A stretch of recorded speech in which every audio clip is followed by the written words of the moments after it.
ఆ అవసరం జగన్ దగ్గర కుదరదు. ఓకే. ఓకే. సో, ఏంటి వైసీపీకి సంబంధించి అంటే మొన్నటిదాకా వైసీపీ నుంచి నేతలందరూ ఒక్కొక్కరు వెళ్ళిపోతూ వచ్చారు. కానీ ఇప్పుడు వైసీపీలోకి కొంతమంది నిన్న శైలజానాథ్ గారు చాలా సీనియర్ నేత ఆయన జాయిన్ అవుతూ వచ్చారు. ఇంకొంతమంది వైసీపీ సీనియర్ నాయకులందరూ కూడా జాయిన్ అవ్వబోతూ ఉన్నారు. ఏంటి వైసీపీకి ఏమైనా మైలేజ్ వస్తదా? ఖచ్చితంగా శైలజనాథ్ గారి చేరిక రాబోయే కాలంలో ఆయన ద్వారా కావచ్చు, ఆయన రూట్లో కావచ్చు, చాలామంది ఇంకా కూడా వైఎస్ఆర్ కాంగ్రెస్ పార్టీలో చేరతారు. హ్మ్. ఒకటి శర్మిల గారు మన శైలజనాథ్ గారు ఇచ్చిందే కాదు, హ్మ్. జగన్మోహన్ రెడ్డి గారు డోర్లు ఓపెన్ చేశాడు. హ్మ్. ఇంతకుముందు డోర్లు ఓపెన్ చేయలే ఆయన, హ్మ్. ఇప్పుడు డోర్లు కూడా ఓపెన్ చేశాడు కాబట్టి ఎవరికైనా పోవాలనుకుని ఉంటాయి. హ్మ్. ఈరోజు ఢిల్లీ ఎన్నికల ఫలితాలతో ఇంకొంచెం డిఫెన్స్ అయ్యారు. హ్మ్.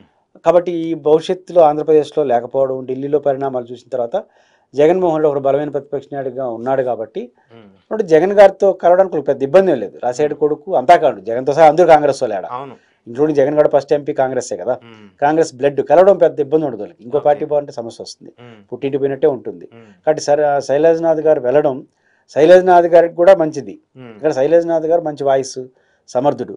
కానీ ప్లాట్ఫామ్ ఆడుంది. అవును. ఆయన ఎంత సమర్థుడైనా ప్లాట్ఫామ్ లేకుండా యుద్ధం చేస్తే, సైన్యం లేకుండా యుద్ధం చేస్తే అట్టు ఉంటుంది, అటు ఉంటుంది. హ్మ్. ఇప్పుడు శర్మిల గారు మన శైలజనాథ్ గారికి కెపాసిటీ ఉంది, హ్మ్. సమర్థత ఉంది, ప్లాట్ఫారం లేదు. వైసీపీకి ప్లాట్ఫారం ఉంది, బాస్ బేస్ ఉంది. శైలజనాథ్ ఓట్ గారు బ్యాంక్ లాంటి కూడా వాళ్ళు అన్నీ వస్తే ఉన్నాయి. అదనపు యాడ్ అవుతుంది. హ్మ్. వాళ్ళకి యాడింగు, ఈయనకు ఒక అవసరం, రెండు కలిస్తే ఖచ్చితంగా మంచి ఫలితాలు ఇస్తాయి. ఓకే. శైలజనాథ్ గారి చేలిక వైఎస్ఆర్ కాంగ్రెస్ పార్టీకి మంచి మోటివ్ అవుతుంది. హ్మ్. భవిష్యత్తులో మరింత మంది కూడా చేరతారు, ఆ పరిస్థితులు కనిపిస్తున్నాయి. అంటే ఇప్పుడు రూమర్స్ వస్తున్నాయి. ఉండవల్లి అరుణ్ కుమార్ గారు, హర్ష్ కుమార్ గారు వాళ్ళందరూ మళ్ళీ రాజకీయంగా యాక్టివ్ అవ్వాలని చెప్పేసి చూస్తున్నారని చెప్పేసి చాలా వస్తున్నాయి. అలాంటి పాసిబిలిటీస్ జరుగుతాయా? ఇప్పుడు రాష్ట్రంలో 3 పార్టీల మధ్య వ్యవహారాలు నడుస్తున్నాయి, హ్మ్. Telugu Desam, Janasena and YCP. హ్మ్. వైసీపీ. ఇప్పుడు మీరు చెప్తున్న పేర్లు ఏవి కూడా మిగతా పార్టీలతో పోయేవాళ్ళు కాదు. హ్మ్. అంటే ఉండవల్లి అరుణ్ కుమార్ అనేది సపరేట్ సబ్జెక్టు. హ్మ్. ఉండవల్లి అరుణ్ కుమార్ అనే వ్యక్తి రాజకీయాల్లో నుంచి తప్పుకున్నానని చెప్పాడు. హ్మ్. బహుశా దాన్ని సమరించుకొని ఆయన కానీ వైసీపీ వైపు వస్తే ఖచ్చితంగా వైసీపీకి చాలా బెటర్ అవుతుంది. ఉండవల్లి అరుణ్ కుమార్కి వాయిస్ కన్నా ఉన్న వ్యక్తి. హ్మ్. వాయిస్ని వైసీపీకి ఉన్న చాలా దరిద్రాలు పోతాయి. ఎందుకంటే వైసీపీలో అందరూ అద్భుతాలు ఉన్నారు కానీ హ్మ్. ఒక రెండు విమర్శలు ఉన్నాయి వాళ్ళపైన.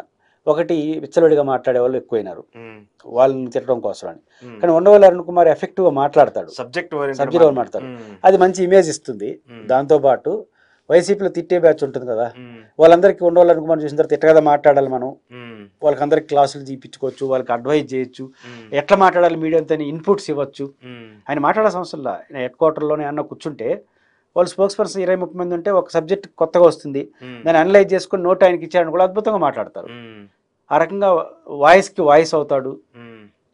ఉండవల్లి అరుణ్ కుమార్కి పోయిందేం లేదు, ఆయన రాజకీయాలను చూడలేనాడు, ఆయన పెద్ద ఆశించే వ్యక్తి కాదు, పదవులు ఆశించేవాడు కాదు, డబ్బులు ఆశించే వ్యక్తి కాదు, మంచి వ్యక్తి. హ్మ్. వైసీపీకి ఉండవల్లి అరుణ్ కుమార్ గారు వస్తే ఖచ్చితంగా వైసీపీకి అడ్వాంటేజ్ అవుతుంది. హ్మ్. ఆయన రాజకీయాల నుంచి ఉపసంహరించుకొని వస్తాడు హ్మ్. అనేది కానీ నిజమైతే హ్మ్. జగన్ గారు స్వయంగా ఫోన్ చేసి హ్మ్. 2 అంకులు అంటే ఖచ్చితంగా వస్తాడు. ఆహ్వానిస్తుంది. తండ్రితో సమానంగా ఉన్నాడు, అభిమానిస్తాడు జగన్ ఎప్పుడు హ్మ్. కూడా. హ్మ్. ఖచ్చితంగా ఈ మార్గదర్శి కేసు ఇవన్నీ ఉన్నాయి కాబట్టి హ్మ్. ఆయనకి ఒక ప్లాట్ఫామ్ ఉంటుంది. రెండో కోణం, నా పర్సనల్ అభిప్రాయం, ఆయన ఏ పార్టీలోనే జారిని కానీ హ్మ్. జనరల్గా ఆయనకున్న నేచర్ రీత్యా కాంగ్రెస్ కాబట్టి వైసీపీతో ఉండొచ్చు. హ్మ్. వాళ్ళంత వాళ్ళు రాజకీయాలు ఉండడం మంచిది. అవును. ఇంకా భ్రష్టు పట్టిపోతున్న రాజకీయాలు, అంటే విలువలు ఇప్పుడు లేవు. యాక్టివ్‌నెస్ గురించి అంటే నిజమేంటి, అబద్ధం ఏంటి అని చెప్పే ప్రక్రియ అన్నారు జరుగుతుంది కదా! కొంచెం రాజకీయాలు అంటే హుందాగా ఉండాలి, మంచిగా ఉండాలి, బాగా మాట్లాడాలి, డబ్బులు సంపాదించడమే కాదు, ఇట్లాంటి దానికి ఒక మోడల్ ఉండవాలి హ్మ్. కనుమారు. హ్మ్. ఆయన వచ్చానికి చాలా మంది కూడా ఉంది అట్లాంటి మంచి వ్యక్తులు రాజకీయాలు, లేకపోతే ఎవడంటే వాళ్ళు రాజకీయాలు ఉంటారు. హ్మ్. కాబట్టి ఒకటి వైసీపీకి వస్తాడా లేదా ఆయన ఇష్టం, హ్మ్. రాజకీయాలు అంటే వాళ్ళు రావాలని నేను కోరుకుంటా, ఎంత హ్మ్. ఓపుకుంటే అన్ని రోజులు రాజకీయాల్లో పనిచేయాలి. హ్మ్. రెండోది, వైసీపీకి వచ్చే అవకాశాలు వస్తే హ్మ్.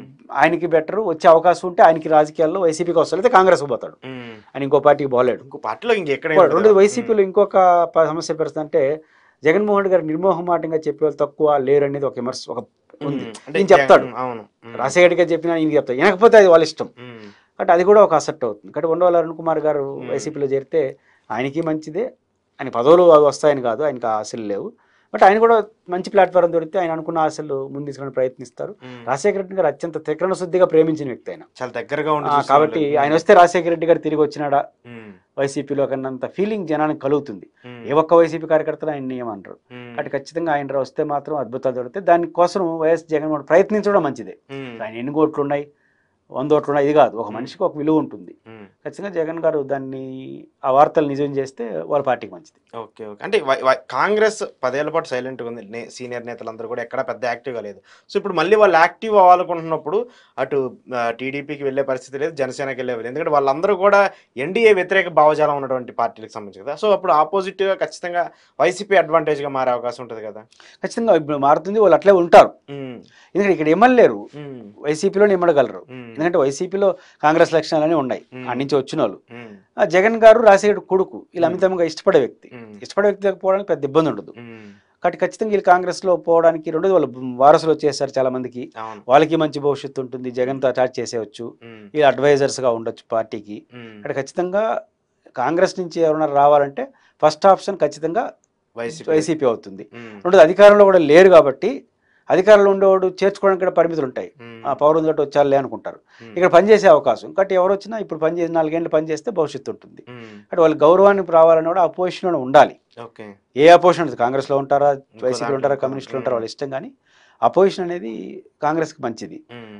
అది అధికార పార్టీ పోతే ఇన్ని రోజులు లేదు కాబట్టి వచ్చా ఉంటారు. కాబట్టి హ్మ్. కాంగ్రెస్‌కి వాళ్ళకి ఇప్పుడు ఎళ్ళిన అంటే వాళ్ళకే వాళ్ళకి అక్కడ సహజం గొడవలవుతూ కదా! ఉంటాయి. ఎవరికైనా సరే హ్మ్. వాళ్ళకి హ్మ్. 32 అందులో 3 పార్టీలు. హ్మ్. మళ్ళీ ఈళ్ళు చేర్చుకొని అదనపు భారం అవుతుంది తప్ప ఇంకేం కాదు. హ్మ్. అంటే టికెట్లు ఇచ్చే పరిస్థితి ఉండదు కాబట్టి ఉండదు. ప్రాబ్లమ్ ఇబ్బంది ఉండదు. ఉంటుంది. ఖచ్చితంగా వీళ్ళకి మంచి అసెట్ అయితే అవుతుంది. హ్మ్. ఇంకోటి మన వివేక గారి హత్య కేసుకు సంబంధించి దస్తగిరి చేత జీరో ఎఫ్ఐఆర్ నమోదు చేసి మళ్ళీ ఆ కేసుని తిరగదోడుతున్నారు. సో, ఎందుకు ఈ 9 నెలలు అయిపోయిన తర్వాత మళ్ళీ ఈ ఇష్యూని బయటికి తీయటం? ఇప్పుడు సుప్రీంకోర్టులో విచారణ జరుగుతుంది. హ్మ్. సుప్రీంకోర్టు తొందరగా చేయమని ఏదో డెడ్ లైన్ ఇచ్చింది. మళ్ళీ హ్మ్. ఏదో వాయిదా కొంత టైం ఇచ్చినట్టున్నారు. హ్మ్. కానీ అది కంటిన్యూ చేస్తే సరిపోతుంది. సీబీఐ తన విచారణను వేగవంతంగా త్వరితగతిన పూర్తి చేసి ఏం తేలింది, వాళ్ళు ఏమి నిర్ధారించాలో ఆ నిర్ధారణకు రావడం దీనికి పరిష్కారం. హ్మ్. దానికి కాకుండా ఏ టర్న్ తీసుకున్నా అది మరింత వివాదం అవ్వడం తప్ప ఇంకేముండదు. హ్మ్. కాబట్టి సీబీఐ అత్యున్నత సంస్థ దేశంలో. పైపెచ్చు జగన్మోహన్ రెడ్డి గారు సీబీఐ విచారణ వద్దని ఆ రోజు అన్నాడు. మేము విచారణ జరిపిస్తున్నాం కాబట్టి స్టార్టింగ్‌లో. వద్దన్నాడు. హ్మ్. ఇప్పుడు ఆయన సీబీఐ విచారణ వ్యతిరేకించట్లా. హ్మ్. తెలుగుదేశం, జనసేన, బీజేపీ అసలు వ్యతిరేకించే అవసరం లేదు. ఎందుకంటే మీరే కేంద్ర రాష్ట్రంలో ఉన్నారు. హ్మ్.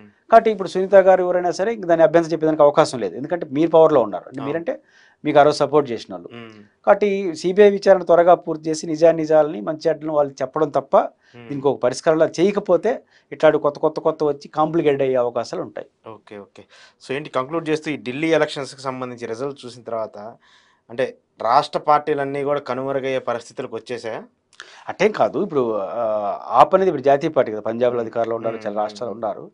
అంటే బీజేపీ వెళ్ళడానికి నేను అనుకుంటుంది ఒకటి బీజేపీకి ఆప్‌కి మధ్య 5 బిలో పర్సెంట్ ఓట్ల అవును. తేడా ఉంది. చాలా చాలా తక్కువ.